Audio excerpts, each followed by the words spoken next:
not strengthened by chanting Om, and it is not weakened by saying Allah.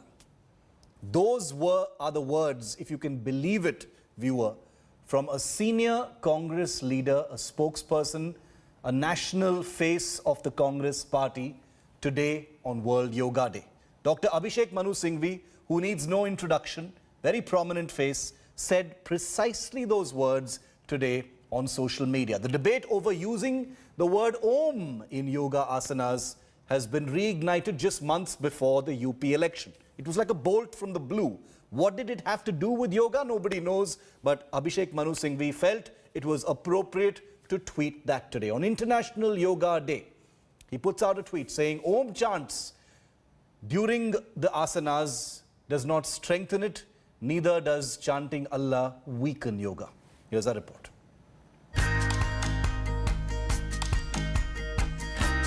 As India celebrates Yoga Day, as our leaders celebrate Yoga Day, as the armed forces celebrate Yoga Day, as citizens across the nation celebrate Yoga Day, the Grand Old Party of India has been busy with its favorite asana with a fresh Yoga Day twist. Chanting of Om doesn't make yoga more powerful, nor does taking the name of Allah make it less powerful. That's the latest political asana from senior Congress leader Dr. Abhishek Manu Singhvi. A desperate and peculiar outburst that has disturbed the calm of the day. First things first, why does the Congress leader have a problem with Om? It's common knowledge and experts agree that Om is a mantra and sacred sound traditionally repeated at the beginning and end of yoga practice. A Sanskrit word that translates to the word source or supreme. People of all religions of the world do yoga, but leave it to the Congress to suddenly have a problem with Om chants. Reacting to the apparent attempt at pseudo-secularism, yoga gurus and experts have shown bemused disdain. ईश्वर अल्लाह तेरे नाम सबको सन्मति दे भगवान. देखो, खुदा, अल्लाह, परमात्मा, भगवान, ओंकार, जब ओंकार ही खुदा अल्लाह है तो ओम बोलने में दिक्कत क्या है? और हम किसी को खुदा बोलने से किसी को मना तो नहीं कर रहे ना. लेकिन योग की साधना में ओम कोई व्यक्ति तो नहीं है, कोई प्रतिमा तो नहीं है. कोई कहते मुसलमान पाषाण पूजा नहीं करते, मूर्ति पूजा नहीं करते, तो ओंकार कोई मूर्ति प्रतिमा थोड़ी है. जिसको आप खुदा कहते हो, अल्लाह कहते हो, जिसको हम भगवान कहते हैं, परमात्मा कहते हैं, तो वो कहते हैं हरि व्यापक सर्वत्र समाना, प्रेम ते प्रकट होई में जाना, योग ते प्रकट होई में जाना. तो मुझे लगता है इन सबको भी योग करना चाहिए, तो इनको फिर सब जगह एक ही परमात्मा का, एक ही ओंकार का नूर दिखेगा, भरपूर दिखेगा वो सब जगह. While the Congress has remained silent and will probably dismiss Dr. Singhvi's attack as his personal opinion, the retorts have poured in from the political battlefield as well. अब पता नहीं ऐसे अवसरों पर क्यों विवादास्पद बयान देते हैं. ये स्वतः सिद्ध है कि योग शरीर को निरोग करता है. ऐसे विषय को विवाद में नहीं डालना चाहिए. आज योग पूरा विश्व मना रहा है, पूरा विश्व मोदी जी का नाम ले रहा है, भारत का नाम ले रहा है. उनको ये तकलीफ है, या उनको ये तकलीफ है कि बहुत सारी विदेशी कंपनियां जो हमारे देश में दवाइयां बेचती हैं, उनको ये तकलीफ है कि अगर देश का हर व्यक्ति योग से प्रेरित हो जाएगा, योग करने लग जाएगा, उसका शरीर ठीक होगा, तो आज शायद उसको दवाइयों की जरूरत नहीं पड़ेगी. Amidst Singhvi's mischievous assault on the ancient science, the Kerala Chief Minister has jumped in, saying yoga should not be connected to religion or spirituality. ആരോഗ്യകരവുമായ ഒത്തുചേരലാണ് yoga എന്ന പദം കൊണ്ട് അർത്ഥമാക്കുന്നത്. ശാരീരികാരോഗ്യം മാനസികാരോഗ്യത്തിനും മാനസികാരോഗ്യം ശാരീരികാരോഗ്യത്തിനും അത്യന്താപേക്ഷിതമാണ്. ആത്മീയതയുമായോ ഏതെങ്കിലും ഒരു മതവുമായോ ബന്ധപ്പെടുത്തി കാണേണ്ട ഒന്നല്ല ആധുനിക yoga. The question is, why would a seasoned Congress leader wish to taint Yoga Day with such a statement? Is there even a modicum of substance to Singhvi's outburst, or is desperation the asana of the season? Bureau Report, India Today.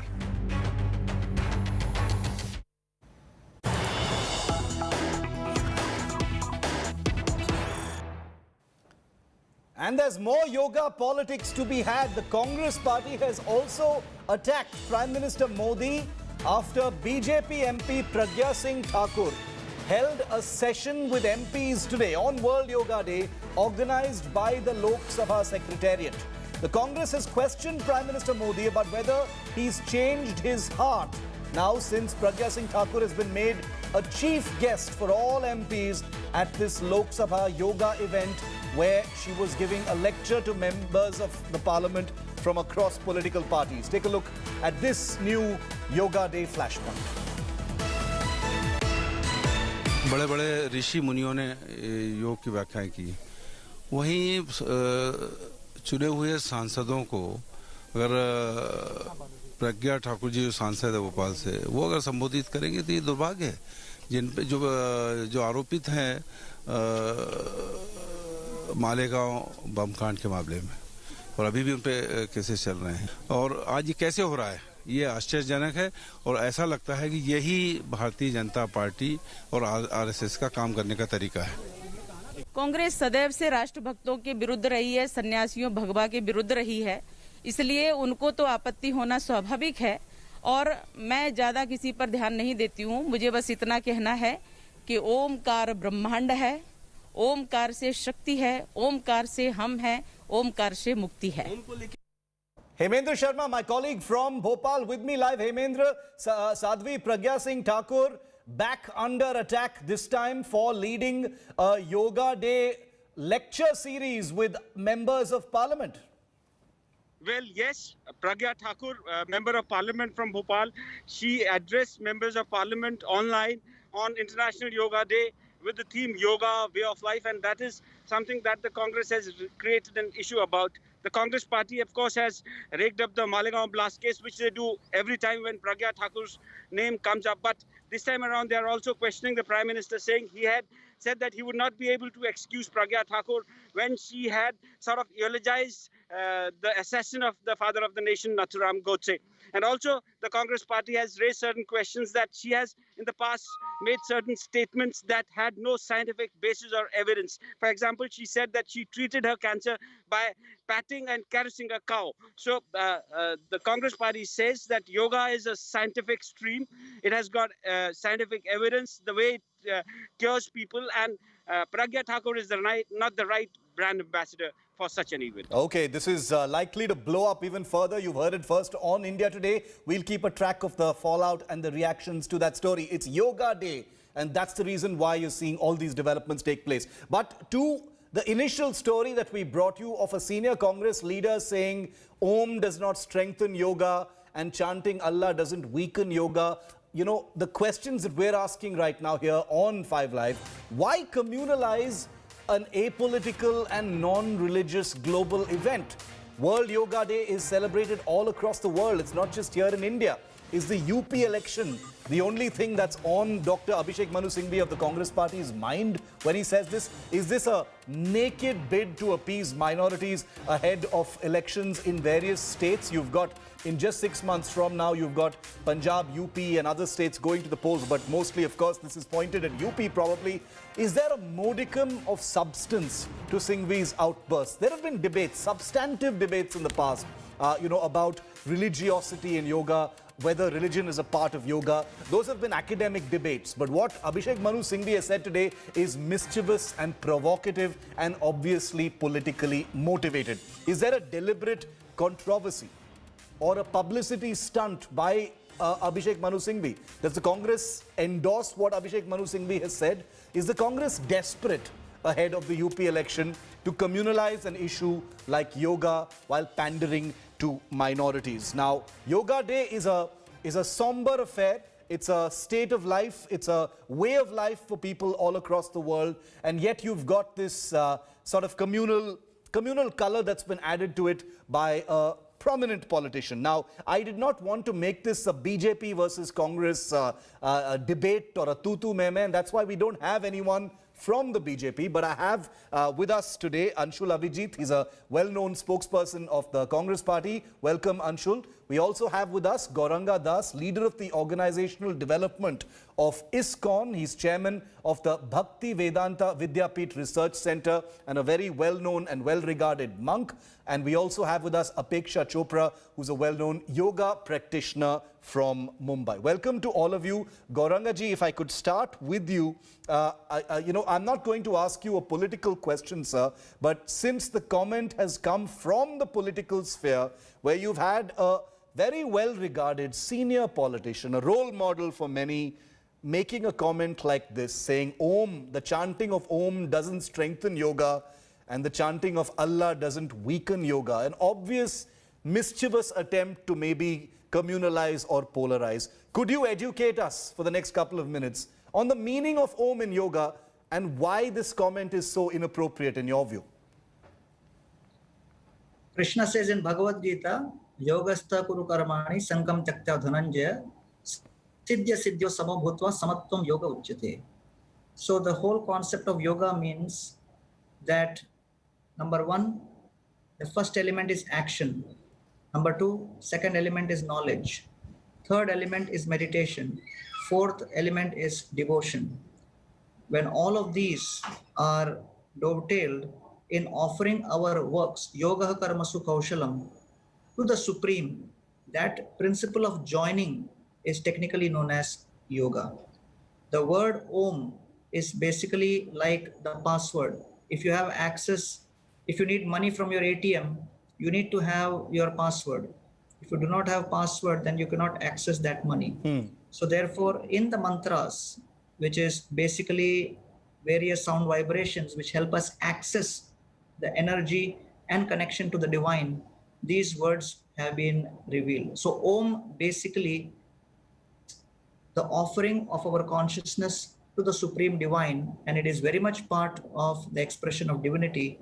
And the United Nations General Assembly, while resolving to observe June 21st as the World Yoga Day, they did it for 4 reasons. Number one, choice. They note that individuals and populations want to make healthier choices and want to have lifestyle patterns that foster good health. Yeah.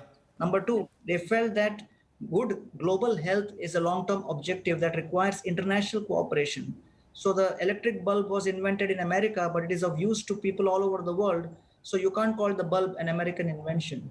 So similarly, recognizing that yoga, which is from India, from Bharatvarsh, as part of Sanatan Dharma, it provides holistic approach to health and well-being.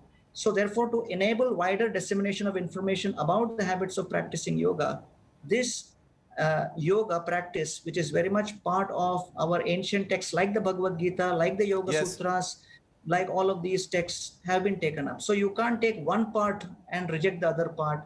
So these are all coming from our ancient Vedic texts, and you have to take it in total. Okay. Anshul, this is a comment from one particular leader. This is by no means an official statement by the Congress party. But does the Congress party endorse this view? Because it seems provocatively framed and positioned. And most people are going to see it as mischievous because there is a larger debate as far as yoga is concerned. But Dr. Abhishek Manu Singhvi has framed this statement in a manner that it provokes and polarizes. Shiv, I would really urge you not to conflate what is a personal tweet with the philosophy of the Congress party. No, I am telling you, this does not reflect. First of all, we'll come to the tweet as well, and I'll give you a little background about what's happening and why that, what might have prompted that tweet. Yes. But let's not conflate what is a personal tweet, what is a personal opinion on Yoga Day for the larger, more complex position of the Congress party. I mean, it's not complex at all as far as yoga is concerned. Yeah. And as what was told to us, we understand the meaning of Om, whether it's academically, spiritually, or in matters of faith, the primordial sound, its appeal to the superconsciousness, all that is well understood. There is a steadfast commitment to the idea of yoga as an ancient science and can lead to well-being among everyone on this globe. In fact, Mr. Singhvi himself has come out, Shiv, with a clarification on his own tweet, since he had to, because there seemed to be so much of an uproar. I think that the wording of the tweet has been exaggerated exaggerated beyond its limitations. But he said that, I don't need any certificates from anyone to question what I believe in, which is not, I am not trying to create some kind of an insurmountable binary between Hinduism and Islam, if that is the But case. he says yoga's That is power won't exactly- be reduced by taking Allah's name. How is that not a binary, Anshul? That is a binary. He's creating a binary. Exactly Shiv, precisely the opposite. That yoga observes no binaries as far as religion is concerned. In fact, the time when yoga came up, there was nothing like Hinduism. Hinduism is a modern construct. There was nothing like organized religion like you have in the Abrahamic sects. In Hinduism, at the time of the Upanishads, and there are people who are here who might know better than this, but I have done enough study to know that it existed as a matter of well-being, of appealing to the superconsciousness, of spirituality. Okay. Pursuit. I take your point. Yeah. I take your point. The only reason why we're still focusing on this is because Abhishek Manu Singhvi is not, he's not nobody. He's a prominent leader.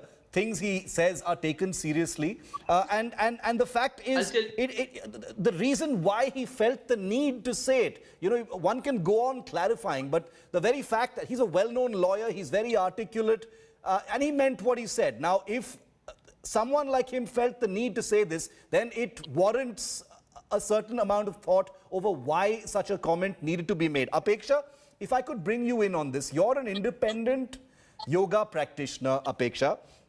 You Yes. do yoga, and it's part of your life. It's part of your lifestyle.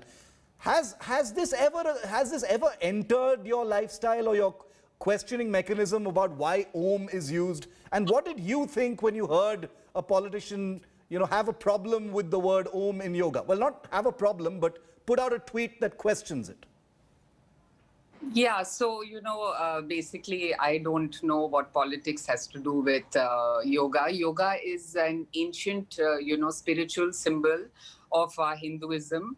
It's like, it refers to Atman, which is our soul, which is our self. It holds the truth of the universe, the entirety of the universe just in that one word.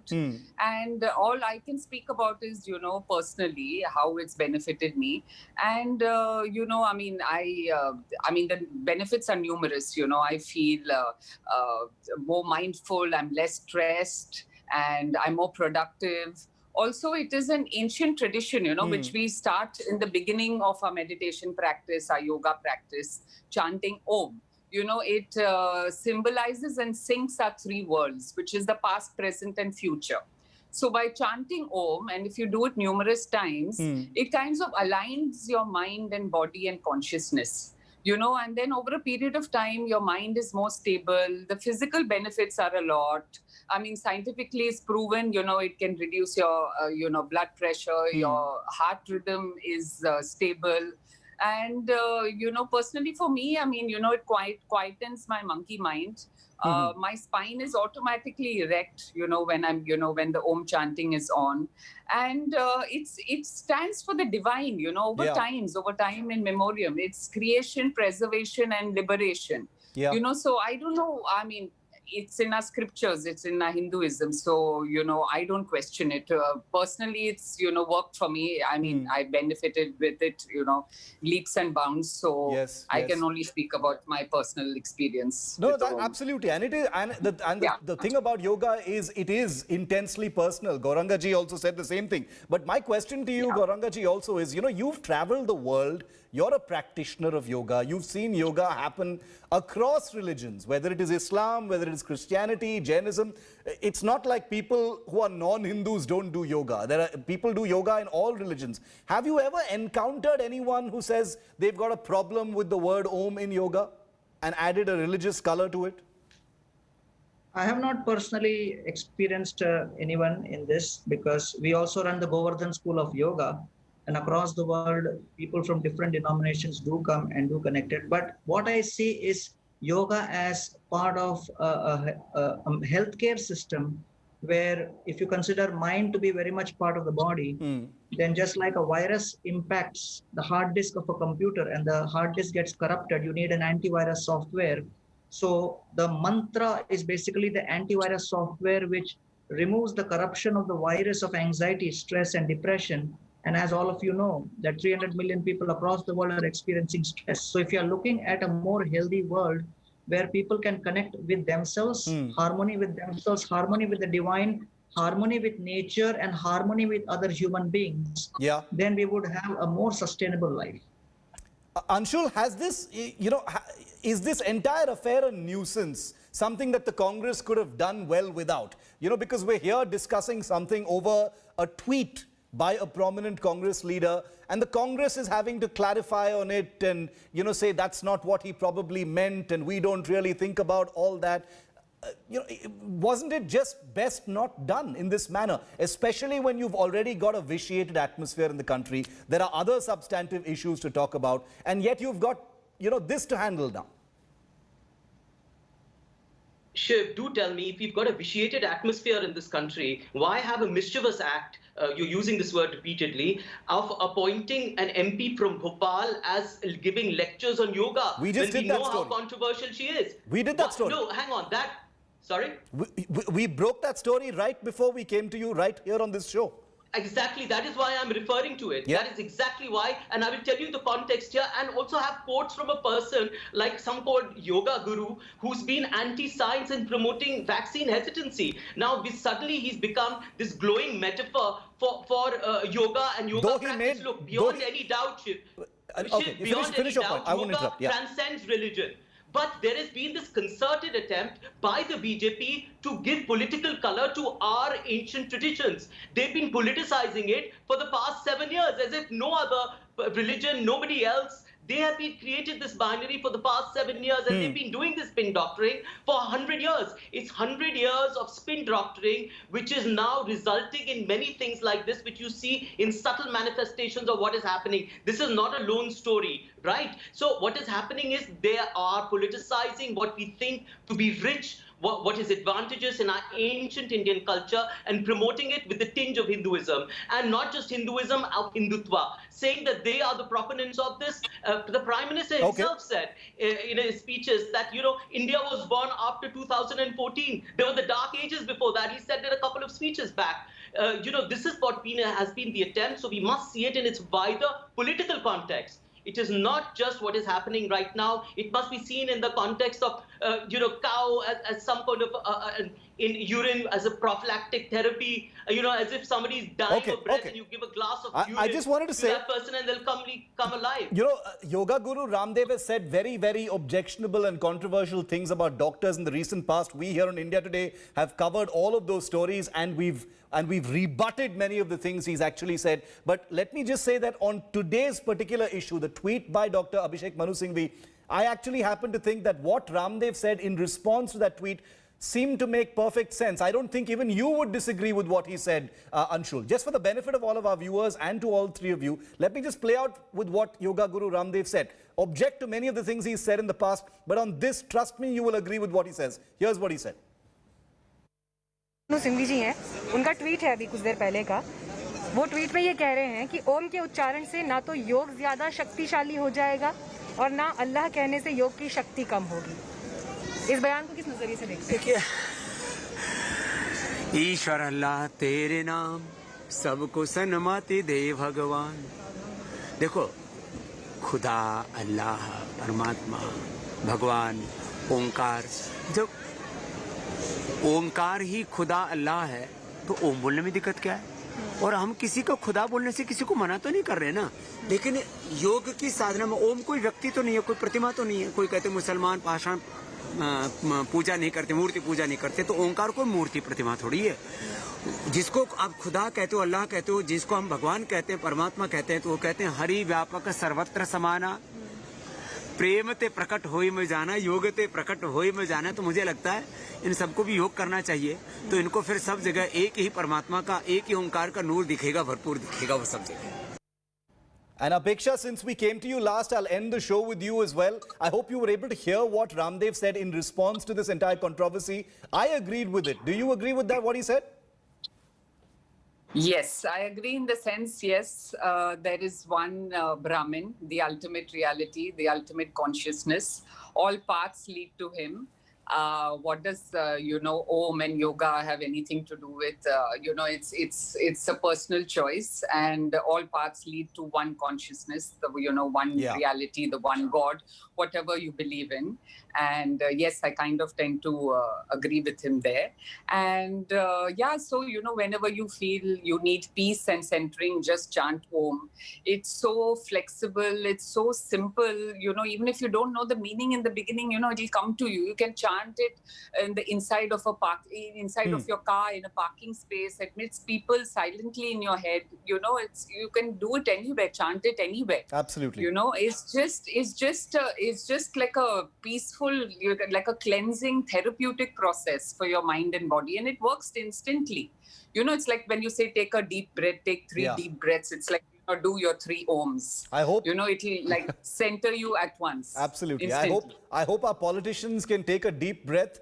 There's going to be a lot of occasion for that, with election season going to be upon us very soon. Anshul, appreciate you joining me. Gauranga Das, a privilege. Thanks. And Apeksha, great to see you on the show. Hope to get you back here very, very soon. Thank you to all 3 of you for being with me here on this show. We're taking a very quick break here. You remember the widespread violence that gripped West Bengal immediately after assembly election results on May the 2nd?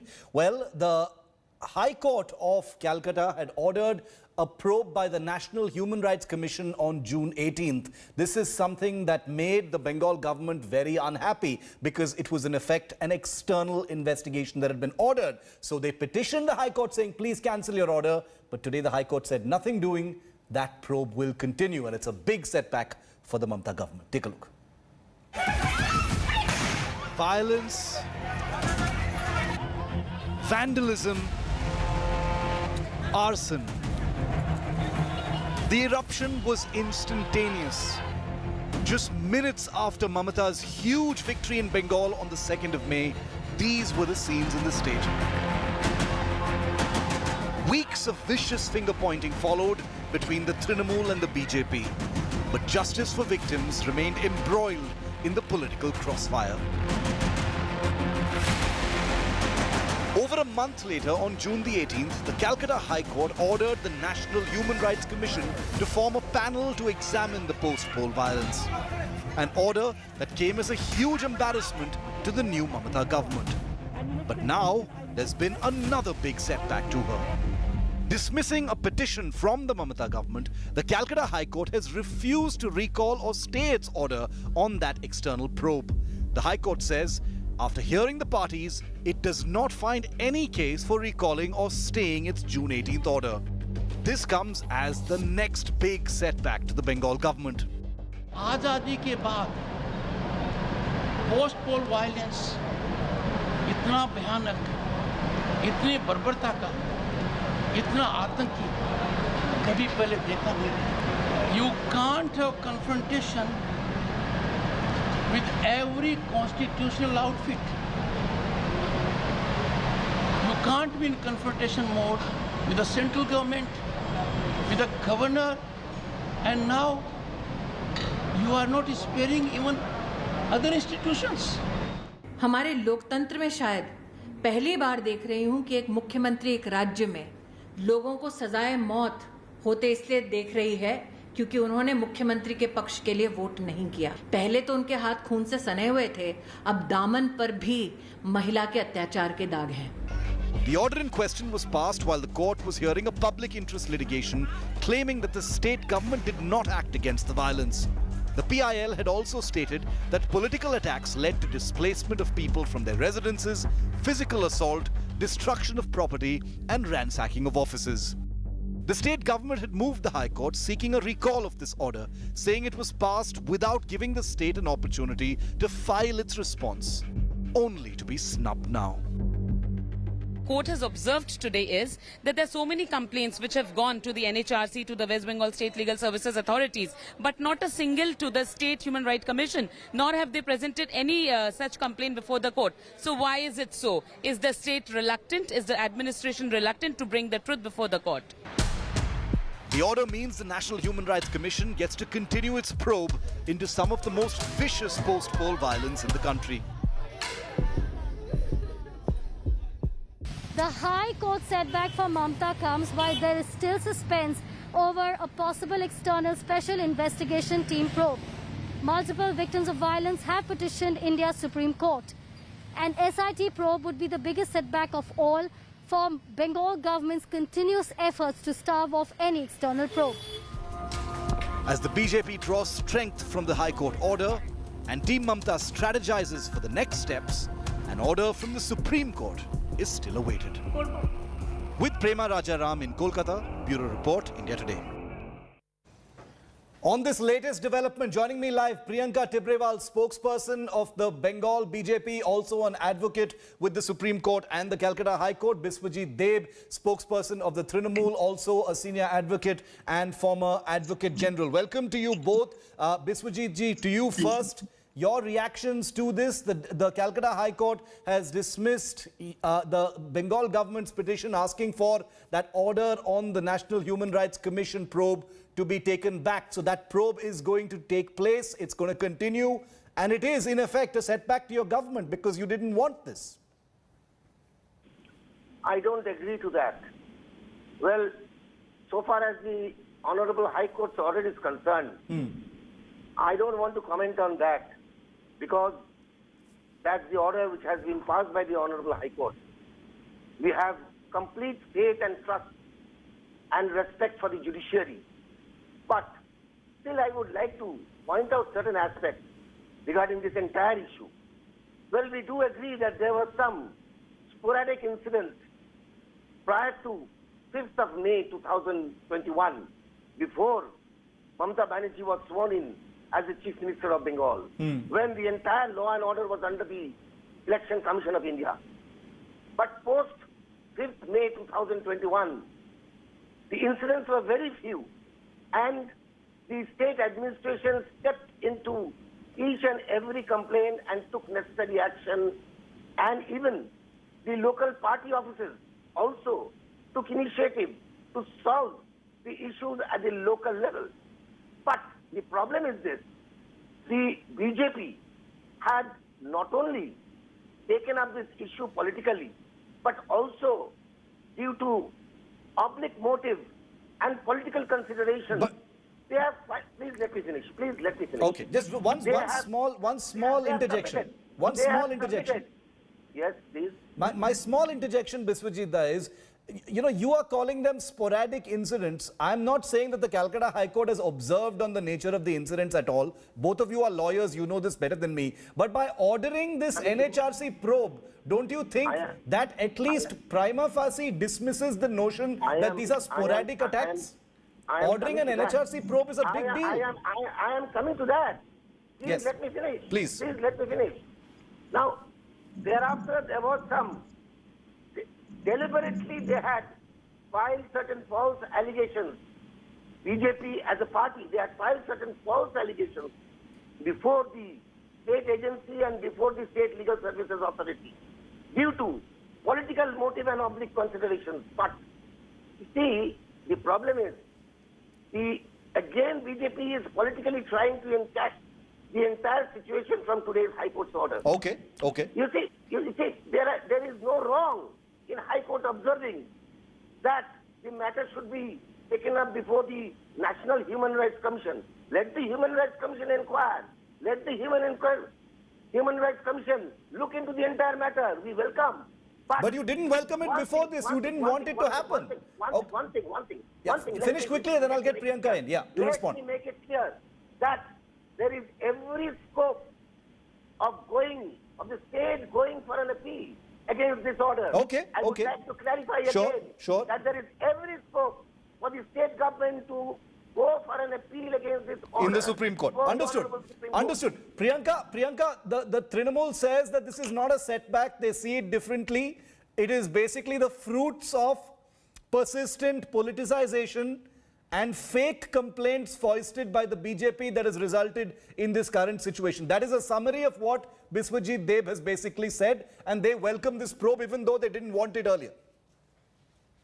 Well, very good evening, Shiv. The rhetoric approach of Mr. Deb would not lead anywhere, because we have seen there have been stinging observations by the High Court today, which they have made in their order, and that has been said very well in the order that enough and ample time was given to the police administration in West Bengal when the West Bengal Service Legal Authorities was asked to take complaints. Complaints were sent to the Legal Service Authority. Along with that, it were always also forwarded to the police administration, but they sat tight over it. They did not take any action. And I do not say so. The report filed by the West Bengal State Legal Services Authority says so. That is the reason that NHRC was brought. And when the NHRC is brought here to form a committee and to inquire and investigate what has happened and to file a report, now they were so scared that they went for a recalling.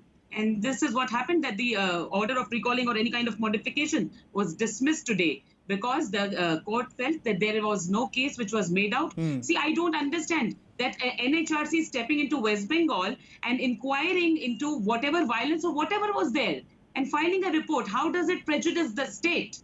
How is the state affected? Okay. There is any kind of substantial injury to the state on this. They are scared because they know that whatever they were covering up, whatever what they were trying to clear, all the findings against their officers will now come out in the form of a report. The BJP says it is feeling vindicated because the Trinamool has so far been trying to cover up this. And the institution of an NHRC probe means the Trinamool does not have control over the probe anymore. And that's why the nervousness. Yes, answer that. I don't agree to it. I completely disagree to it. Because the reason is, law and order is a state subject. And the state government was very well handling the entire issue. And whatever complaints were being submitted, these complaints were looked into by the state government and steps were taken. But you see, High Court has never observed that all these allegations have been proved beyond reasonable doubt. They have just, the Honorable High Court has just ordered for a probe. And that's too by the NHRC. So there is nothing wrong in that. But again, I am repeating. No, Mr. Dev, you are incorrect. But that is isn't that a disingenuous? But Biswajit, I don't mean. I don't mean to be disrespectful. But your government did not want this probe. So how can you say you welcome the probe now? You literally went to the Calcutta High Court saying, please cancel your order. We still insist on that because you see, I am again repeating that state government has taken several steps to see that the violence is curbed, and all positive steps were taken by the state government. But the way the matter has been placed before the Honorable High Court, allegations were there, allegations have been sent to the NHRC for the purpose of inquiry. But that doesn't mean, I'm again repeating, that this is the final verdict. Okay, There is understood. every scope and there is every option. In the meantime, the probe will continue. Honorable Supreme Court. In the meantime, an option for us to move the Honorable Supreme Court. Okay, the option for you're making that point again. The option to move the Supreme Court is, of course, there. Both of you are lawyers. I'm sure you understand that as well. That the option of appeal is always there. Priyanka, there is another. There are other pleas before the Supreme Court already. Whether or not this is appealed in the Supreme Court, there are also pleas by certain persons in Bengal calling for not an NHRC probe, that's already been ordered, but a special investigation team order, which would be, the big daddy of investigations with the Supreme Court. That is yet to be ruled upon. So isn't that the order that the BJP is really waiting for? The NHRC can ultimately only be an interim investigation. Shiv, in the hearing today, that is what the court observed, that the state, in one of their affidavits in Supreme Court, they had said that please do not look into these matters because these are being heard by the High Court in Calcutta. So that is the reason they asked them not to interfere. And in the High Court, they are saying that no, in the High Court, they said that there was no violence at all. Yeah. This was their affidavit which has been filed, which is on record. So now when the NHRC steps in and there are reports of the West Bengal State Legal Services Authority mentioning that there are incidents of violence, not before, but after the 5th, which are continuing till date.